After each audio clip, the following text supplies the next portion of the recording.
What's up, YouTube? This is G Reporter.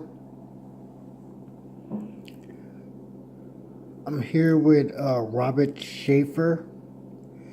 He's an anthropologist that I ran into recently, and I just wanted to get into the history of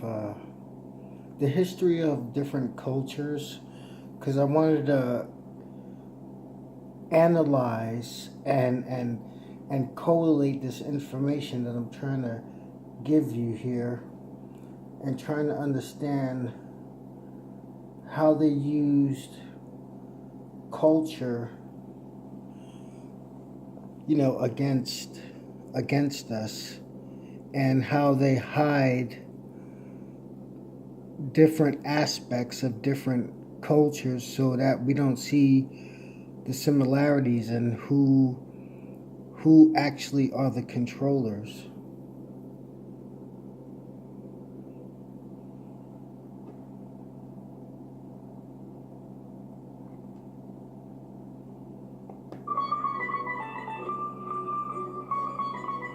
The jota is a Spanish folk dance popular in Spain, dating back centuries, with different variations depending on the region. Jota is derived from Latin and means jump, which describes the lively, bouncy movements of the dance. Castanets are percussion instruments that almost tickle the ear and are used in Moorish, Ottoman, ancient Roman, Italian, Sephardic, Swiss, and Portuguese music, but also by the Phoenicians 3,000 years ago.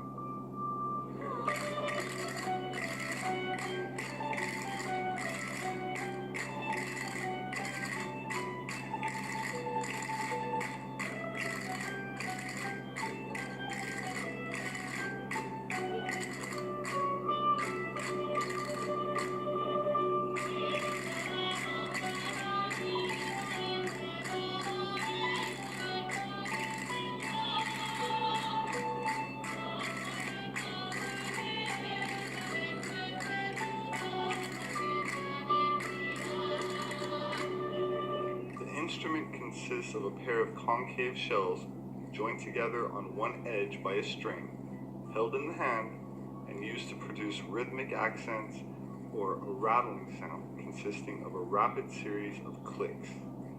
Although the castanets were not used in the Americas, the jota is clearly the foundation of many couple dances in the Americas, courtship dances, such as the jota tapatio of Jalisco, Mexico.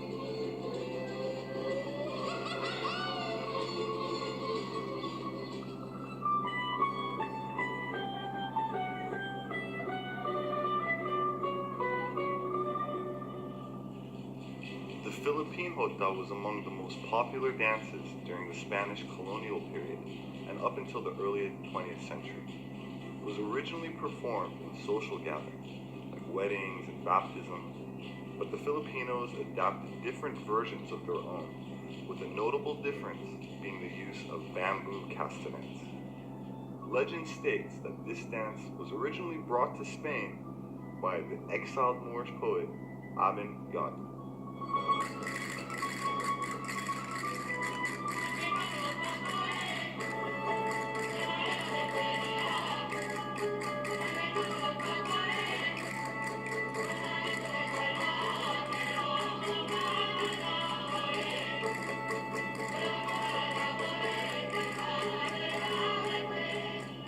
The Spanish occupation by the Moors began in 711 AD, at first mainly by Berbers, later joined by Arabs, crossing the Strait of Gibraltar from North Africa and invading the Iberian Peninsula.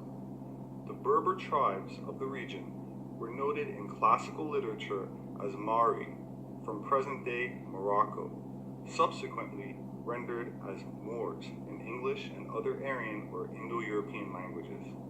The Berbers are currently located geographically around Mount Atlas, but inhabit much of North Africa long before the Arabs arrived. The Berbers are considered the aboriginals of the area, and their origins beyond that are not officially known. Here we have a population, many of whom have blue eyes and light hair, living in northwest Africa, of all places. And among some of the blonde tribes still living near the Atlas Mountains of Morocco, the percentage of Rh negative blood can reach 40%. Now keep in mind, that's not the general national average, but restricted to certain local tribes. Anthropologists, for the most part, dismissed them for many years because they didn't fit well with the out-of-Africa paradigm. So it was presumed that they had migrated from somewhere in Europe. However, that theory has been abandoned with the current understanding of genetics. Scientists now accept the genetic evidence that concludes Berbers are an indigenous people, which they believe are descended from native Upper Paleolithic Cro-Magnon types, going straight back into the Pleistocene or Ice Age. This should make it easier to understand why the oldest remains found in Egypt, nicknamed Ginger, and currently on display in the British Museum, has naturally red hair. This is pre-dynastic, which means before the pharaohs and before the accepted dating of the pyramids. I can go on for quite some time about blonde and red-headed mummies and blue-eyed statues. Parce que le mot berbère, étymologiquement parlant, veut dire de la forêt, veut dire sauvage. C'est un mot qui vient du grec, que les Romains aussi ont utilisé, que les Français utilisent sous forme de berbère et que les Arabes utilisent sous forme de barbare. Et c'est un mot qui n'existe pas dans notre langue. Nous nous appelons Amazigh et non pas berbère. What angers Miriam is that while her people are being written out of the nation's history books, their traditions are being stage managed for tourist dollars. Ce qui m'a surtout embêté, c'est les filles qui sont les Arabes déguisés en Amazigh. Là, je trouvais ça un peu fort, quoi. Ouais. Pour prendre des photos pour le souvenir avec les touristes. But Miriam has found like-minded militants who are driven to discuss exactly those issues. Tu crois qu'on est ici depuis 33 siècles? On n'a pas d'histoire. Si on l'a, mais il est caché. Il faut réécrire l'histoire du monde. Réécrire l'histoire, parce qu'on nous l'a volée. Parce qu'on a des hommes ici. On n'a qu'un petit paragraphe dans l'histoire. Un petit paragraphe. Même ce petit paragraphe, ils l'ont fait sauter. Ah oui, un petit paragraphe d'Imazir.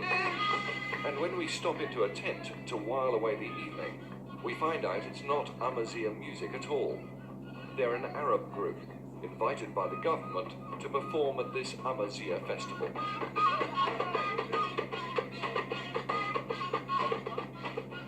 Later, I ask Miriam if she's been saddened by what she saw at Imeshil. Ben oui, parce que nous étions sûrement 99% ou quelque chose de ce genre. Nous sommes aujourd'hui 70. Demain, ça sera 60, 50, 40, 30, et puis on sera comme les Indiens d'Amérique. Amazigh are the non-Arab people native to the Mediterranean that not only predate Arabs, they predate any sub-Saharan Africans in North Africa. That, although is part of the African continent, is more importantly part of the Mediterranean, more important to seafaring populations, that is.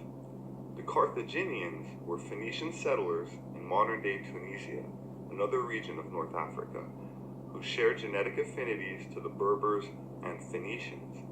Like other Phoenician populations, their urbanized culture and economy were strongly linked to the sea. They also share symbols, such as the five-pointed pentagram, incidentally the same amount of points as a pyramid, where we count 4 on the base, and the 5th represented as the missing top, including an eye. Or the 5-fingered Hamza, popular in North Africa and the Mediterranean, which also features an eye, always blue, like the blue eyes depicted on the statues of ancient Egyptian pharaohs and Sumerian nobility. There would also appear to be a clear relationship between Phoenicians and the ancient Hebrews that stretches as far away as Spain. So King Solomon would send, along with King Hiram of the Phoenician Empire, fleets of ships every 3 years to Tarshish to bring back gold and silver, exotic animals, exotic fruits, and so forth. This ancient Tarshish is none other than Separat. You might say, what's Separat? Separat is Spain. Even to this date, Spain is Separat. And from there you derive the term Sephardic or Sephardim that are the initial ancestors of Jews in Spain. That's Separat. Now, talking about Christopher Columbus. A lot of people don't know, but I'm sharing this with you. He was a converso, meaning he too was a crypto Jew or a Jew in hiding. It so happens that the majority of the passengers on La Niña, La Pinta, and La Santa Maria, his fleet of ships, were of our kind of surname. What kind of surname? Hispanic surname, Spanish surnames. We are the descendants, many of you are descendants of the secret Jews of Spain. That's the crypto Jews I'm referring to. Beginning with Columbus in 1492 and continuing for nearly 350 years, Spain conquered and settled most of South America, the Caribbean, and the American Southwest. By 1824, all of Spain's New World colonies, except Cuba and Puerto Rico, had fought for and won their independence.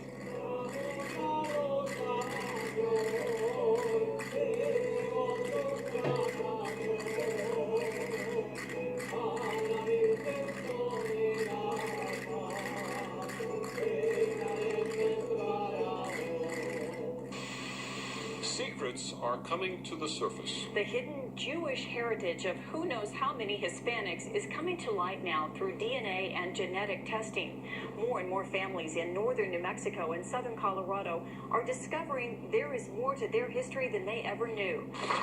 A short hike up a small mountain west of Los Lunas.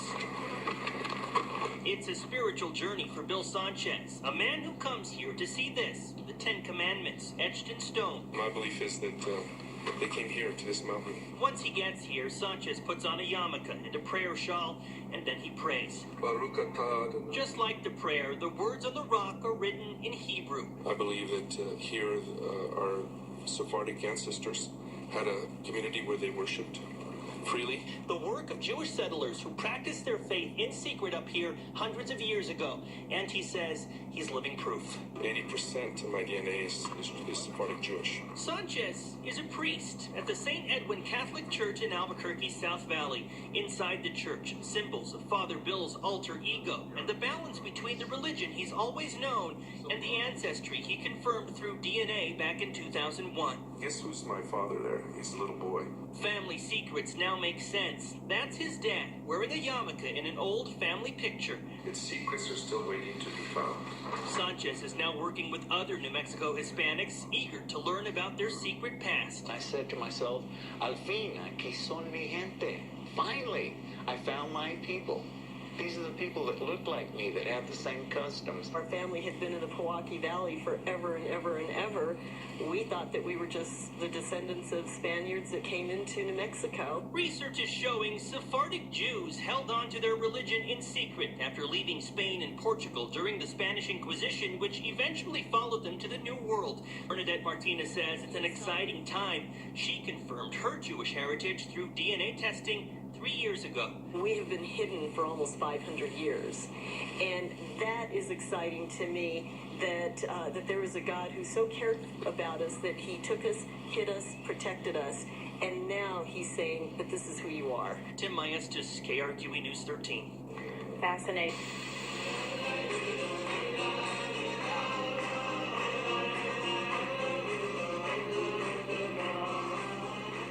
The year 1492 is forever associated with Columbus's voyage to the New World, but the expulsion of the Jews was the most immediate and dramatic event of that year.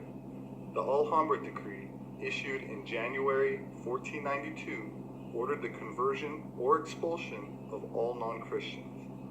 The deadline for the Jews to leave Spain was August 3rd, 1492. Columbus and his crew boarded their vessels before midnight and on August 3rd sailed before sunrise.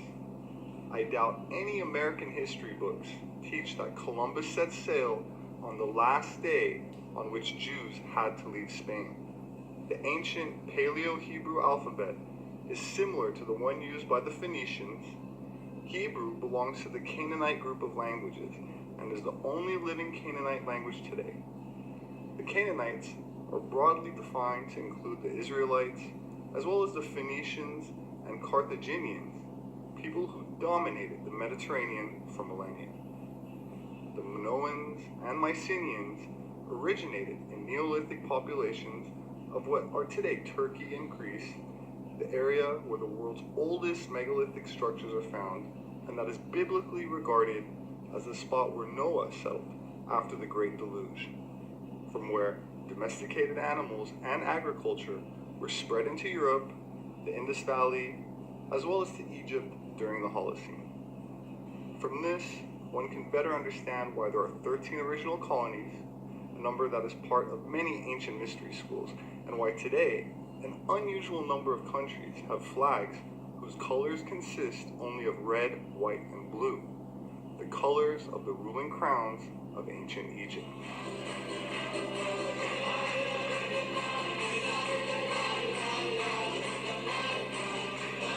We want Mashiach now, we want Mashiach now, we want Mashiach now, we don't want to wait. My name is Robert Sepehr. I'm an independent anthropologist. Thank you for listening and for subscribing if you've done so. Please share my videos if you enjoy them. I rely on word of mouth. Thank you to my subscribers that have donated to Atlantean Gardens, the nonprofit organization that publishes my books, available on Amazon.com, and makes these educational videos possible. Don't forget to leave a comment. I'll see you next time.